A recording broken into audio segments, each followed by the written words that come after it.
La Sociedad Española de Radiodifusión presenta... Ser. ¡Viva la radio! Podcast. Siempre. Las 8 de hoy por hoy en Ser Podcast. Hola, muy buenos días. Ni yo ni mi entorno filtramos ningún correo, es evidente. Esa es una razón por la que el fiscal general del Estado no debe dimitir. Como usted comprenderá, el fiscal general del Estado no se dedica a filtrar correos por la noche. Por primera vez, el Supremo abre una investigación contra un fiscal general del Estado y, como acaban de escuchar, el fiscal no piensa dimitir. Lo dijo anoche Álvaro García Ortiz en Televisión Española después de que el tribunal le haya encausado por unanimidad por una presunta revelación de secretos. Todo viene de la investigación por fraude fiscal contra el novio de Isabel Díaz Ayuso, Alberto González Amador. El jefe de gabinete de Ayuso, Miguel Ángel Rodríguez, puso en circulación el bulo de que la Fiscalía había ofrecido un acuerdo a Amador cuando en realidad había sido al revés. Fue el novio de Ayuso quien planteó un pacto con la Fiscalía a cambio de reconocer sus delitos fiscales. Eso fue lo que ocurrió de verdad, pero se supo gracias a los correos electrónicos que había enviado el abogado de Amador. Esos correos electrónicos, los correos que desmentían el bulo, que los adelantamos aquí en la SER, y al día siguiente, para combatir la mentira, la Fiscalía publicó una nota de prensa aclarando la secuencia de los hechos, son esos correos electrónicos el motivo ahora de la investigación. Y son unos correos que aclaran que era el novio de Ayuso quien proponía un pacto. Al final, por tanto, no es la nota de prensa la que se está investigando, aquella nota de la que se responsabilizó el fiscal, sino el hecho de que se filtrasen los correos cuya responsabilidad el Tribunal Supremo atribuye a Álvaro García Ortiz, también a la fiscal de Madrid, aunque a esos correos tuvieron acceso otros fiscales y funcionarios. Y así estamos. Hoy no se habla de ese presunto fraude que fue de 350.000 euros, ni de que ese fraude lo reconociera el abogado por escrito. Se habla de que se conocieran unos correos donde, además de admitirse los delitos, se desmontaba una mentira. Es la filtración la que nos ha llevado a esta situación sin precedentes, la primera vez que se investiga a un fiscal general. Sastre, buenos días. Buenos días, Barceló. En su entrevista de anoche en Televisión Española, el fiscal negó que filtrase ningún correo y defendió la nota de prensa con la que desmintió el bulo, aunque admitió que, visto desde ahora, seguramente la haría de otra manera. Yo sé lo que hice. Por lo tanto, tengo muy claro que el resultado de la investigación, sabiendo lo que hice y lo que no hice, para mí solo puede ser uno. García Ortiz habló de indefensión, incluso de persecución. Persecución, bueno, creo que la responsabilidad del cargo debe soportar esas persecuciones. Álvaro García Ortiz va a reunir esta mañana a la cúpula de la Fiscalía y allí va a exponer por qué no piensa dimitir. Pedro Jiménez, buenos días. ¿Qué tal, Ángels? Buenos días. Su argumento será que él no tiene nada que ver con la filtración de los correos en los que se desmentía el bulo, pese a que el Supremo ve indicios para investigarle.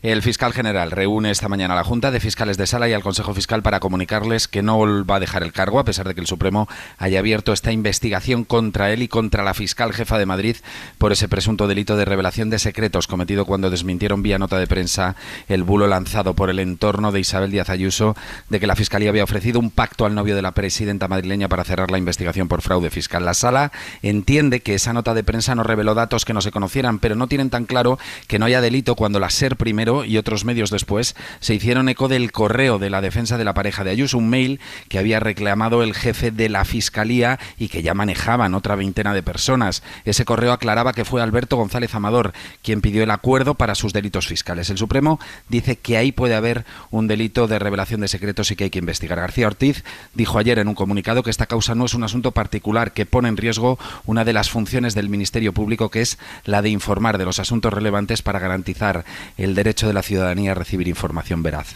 Aclaremos algo, Pedro, porque el fiscal incide mucho, insiste en que él no está imputado. ¿Lo está? Para tener esa condición, la condición de investigado antes imputado, hace falta un auto de imputación en el que el juez recoja y motive los indicios que hay, en este caso contra el fiscal general del Estado, y los delitos en los que encajan esos indicios. El Supremo ha abierto de momento una causa que se dirige contra Álvaro García Ortiz, que está encausado, y ha nombrado instructor Ángel Hurtado, que será quien impulse la investigación con las diligencias que consideren necesarias y quien decida en última instancia si imputa o no a García Ortiz. Hasta luego, Pedro. Hasta luego. Vamos a detenernos en explicar cómo fueron los hechos, cómo el entorno de Isabel Díaz Ayuso se interesó en filtrar una versión que era mentira, que no era cierta. Miguel Ángel Campos. La noche del pasado 13 de marzo fue frenética. A las 21:29, el diario El Mundo publicó el bulo con el titular: La Fiscalía ofrece a la pareja de Ayuso un pacto para que admita 2 delitos fiscales. El texto iba acompañado de un correo remitido por el fiscal al abogado del novio de Ayuso, que abundaba en esa tesis. Una hora más tarde, a las 22:41, segundo bulo. El jefe de gabinete de Ayuso, Miguel Ángel Rodríguez, escribía en Twitter que la Fiscalía había ofrecido un acuerdo, pero que el fiscal lo deshizo tras recibir órdenes de arriba. 20 minutos después, el digital Voz Populi publicó: la Fiscalía ofreció un acuerdo al novio de Ayuso, que después retiró por órdenes de arriba. Al momento, Libertad Digital publicó lo mismo, citando a fuentes del entorno de la presidenta Ayuso. Poco después, primero en hora 25 y a las 23:51 en la página web, la cadena SER aclaraba la realidad al avanzar el correo electrónico, anterior temporalmente al publicado por El Mundo, que demostraba que había sido el novio de Ayuso quien había ofrecido un pacto de conformidad al fiscal y no al revés, una propuesta de acuerdo en la que Alberto González reconocía íntegramente los hechos y se declaraba culpable de 2 delitos fiscales. La nota de prensa de la Fiscalía se publicó ya a la mañana siguiente. La investigación del Supremo contra García Ortiz se conoció cuando todavía estaba en marcha el Pleno del Congreso. No solo debería dimitir hoy, es que debería de dimitir esta misma mañana. No puede seguir ni un minuto más en el cargo. No puede seguir el fiscal general del Estado contaminando todo lo que hace la Fiscalía en nuestro país. Alberto Núñez Feijóo, que a primera hora ya le había pedido la dimisión a Sánchez en la sesión de control, escribió en redes: lo han corrompido todo, no pueden parar de mentir y tampoco pueden parar de ensuciar cada institución. Nunca antes el fiscal general había estado imputado. Son el uno en decadencia. Que se marchen ya Sánchez y su fiscal general del Estado. El gobierno, en cambio, salió en defensa del fiscal. Lo hizo el ministro de Justicia. ¿De verdad puede ser delito en nuestro país contar la verdad? ¿Desmentir un bulo propagado por un delincuente confeso por su pareja y por su entorno político? ¿De verdad?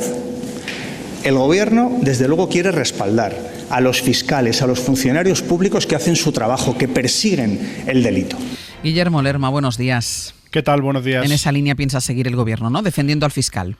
Sí, el Ejecutivo cierra filas con la gestión de García Ortiz en un caso que en el PSOE creen que les sirve además para retratar a los de Feijóo en su estrategia como supuestos adalides de la lucha contra la corrupción. La idea que repitió ayer el gobierno es que ellos se ponen del lado de quien protegió la verdad para perseguir el delito, el fiscal, mientras que el PP persigue la verdad para proteger a quien cometió ese delito, es decir, la pareja de Díaz Ayuso. Así que hasta 4 ministros salieron ayer a defender la continuidad del fiscal general del Estado, cuestionando también la decisión de la Sala Segunda del Supremo. Mi respeto absoluto a todas las resoluciones judiciales, pero también he de decir que hay resoluciones judiciales que no entiendo y que me causan una enorme tristeza. En el gobierno confían en que el caso quedará en nada, ven endebles los argumentos que el tribunal expuso y sorprende el hecho de que la revelación de secretos no se apoya en la publicación de la nota de prensa, sino en la filtración de los correos de Alberto González Amador. Algunos ministros creen que no hay ninguna forma de atribuir estos hechos al fiscal general. Ocurre que también ayer hubo novedades que parten de la Fiscalía y que en este caso tienen que ver con un exministro del gobierno, con José Luis Ábalos. La Fiscalía Anticorrupción ha pedido al juez del caso Koldo que remita la investigación al Supremo para que impute finalmente a Ábalos por cohecho, porque la trama habría comprado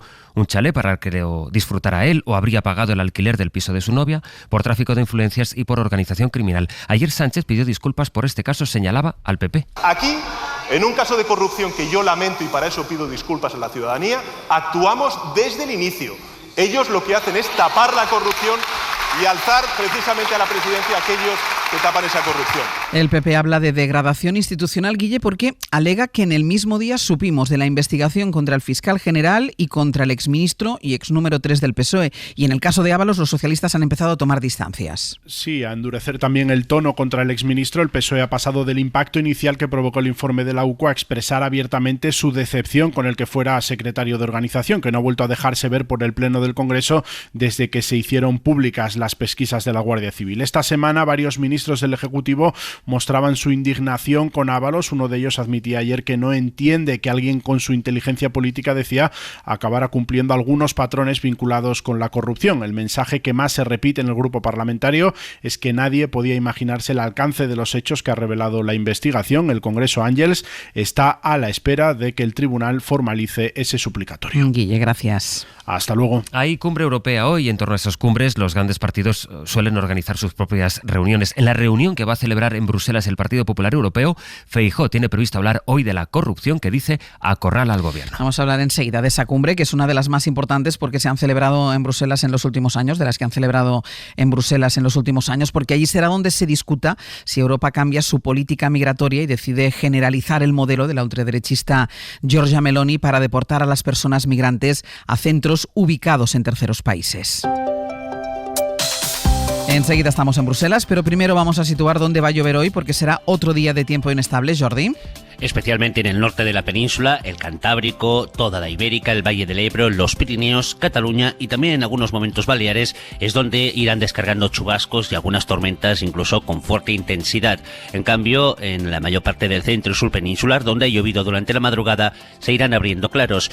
Y a destacar también esta tarde que el viento de poniente irá a más, supera fuerte con un descenso acusado de temperaturas. Va a hacer más frío la próxima noche que a esta hora. Hoy por hoy noticias. Ser Podcast. Vamos en directo a Bruselas. Enrique García Pozo, buenos días. ¿Qué tal, Ángeles? Buenos días. Porque hoy es el día, hoy los líderes europeos debaten si Europa italianiza su política migratoria y copia el modelo por el que se deportan fuera de la Unión a las personas que llegan aquí pidiendo asilo. España se opone a ese modelo, pero la verdad, Enrique, es que hay cada vez más países que apuestan por un sistema que defiende la propia Ursula von der Leyen.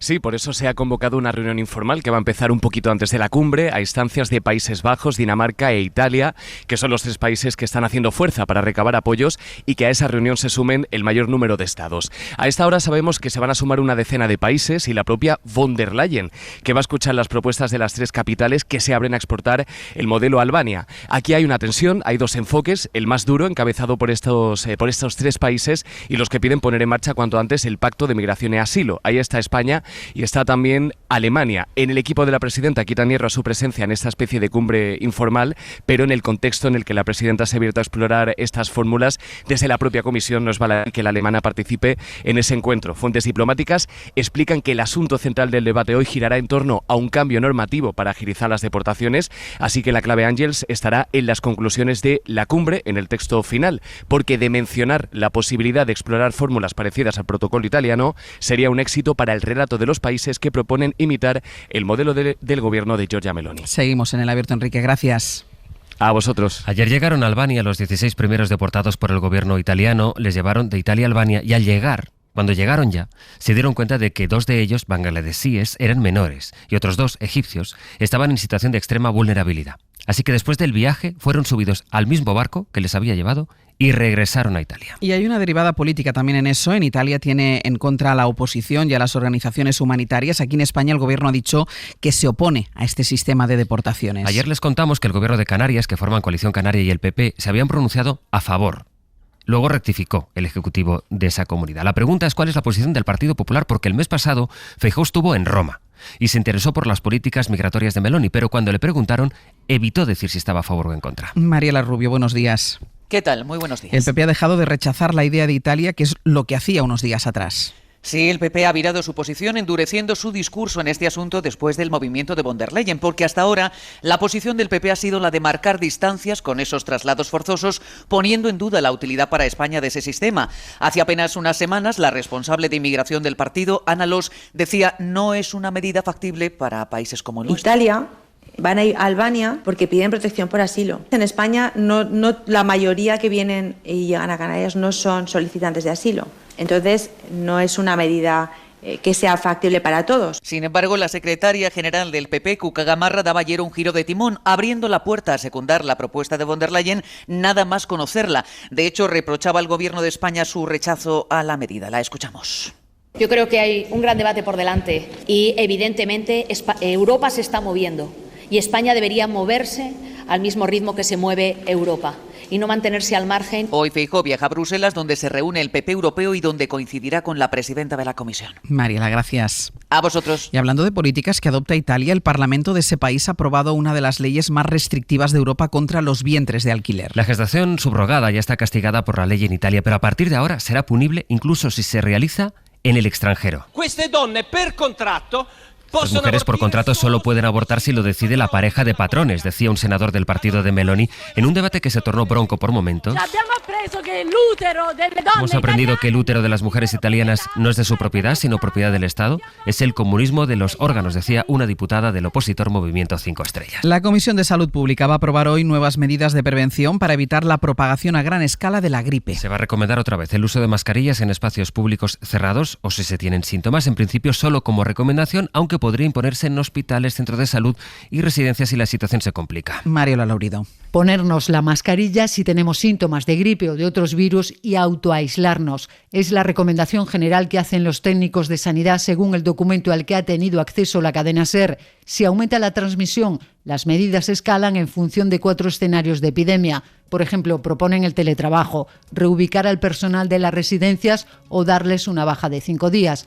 Para empleados de cara al público, uso de mascarillas recomendadas también, por supuesto, en las zonas vulnerables de hospitales y centros de salud, donde se podrá incluso valorar que sea obligatoria si la situación empeora, y las personas con riesgo de complicaciones graves que se la pongan en supermercados, tiendas y transporte público. Es un plan de vigilancia y control como el de la pandemia. Sanidad espera que se apruebe hoy en la Comisión de Salud Pública. Y en 10 minutos el abierto. Con Estefanía Molina, José Miguel Contreras y Joan Subirat. Para no perderte ningún episodio, síguenos en la aplicación o la web de la SER, Podium Podcast o tu plataforma de audio favorita.